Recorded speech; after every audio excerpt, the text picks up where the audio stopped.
There's no alarm clock, no breakfast. You wake up to the sound of church bells and crying. The air is heavy, filled with the smoke of improvised bonfires meant to purify the environment, mixed with the stench of death spreading through the streets. This was the year the Black Death began to devastate Europe, a mysterious disease, carried by fleas on rats, that spread like fire through dry straw. No antibiotics, no medicine, not even the slightest notion of what a bacterium was. Science. For most, it was nothing more than superstition. Life in this period was a constant struggle. You wouldn't have a bathroom at home. The street itself was the sewer. Clean water was a rare luxury, and often what people drank was contaminated.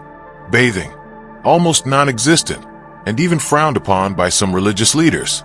Your body would be covered in filth, lice, and fleas, the very same that carried the plague. And when the disease arrived, there was nowhere to run. In just a few days, your body would be consumed by high fever, bloody vomiting, and buboes, those massive black swellings that grew under the arms and in the groin. One look was enough to know death was near. But don't think only the disease killed. Fear was so strong that neighbors turned against one another. Many believed it was divine punishment.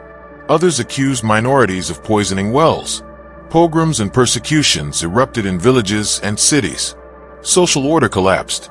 Imagine yourself locked inside your home. No internet, no television, no stored food. Only stale bread and suspicious water. Night after night, you'd hear the sound of carts hauling bodies to mass graves. Each morning, the same thought. Who in my family will die today?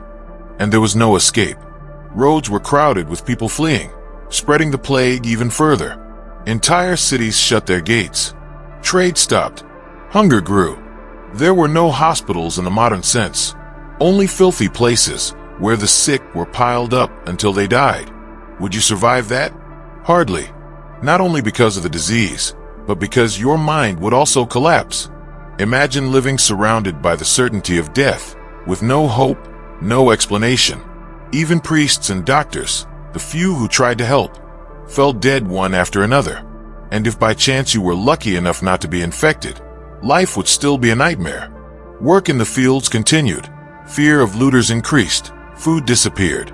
You'd live in constant despair, praying that tomorrow might be different. But it was always the same. Bells ringing, bodies buried, death reigning. 1348 was not just a difficult year. It was a living abyss of suffering. More than half the population of some cities vanished.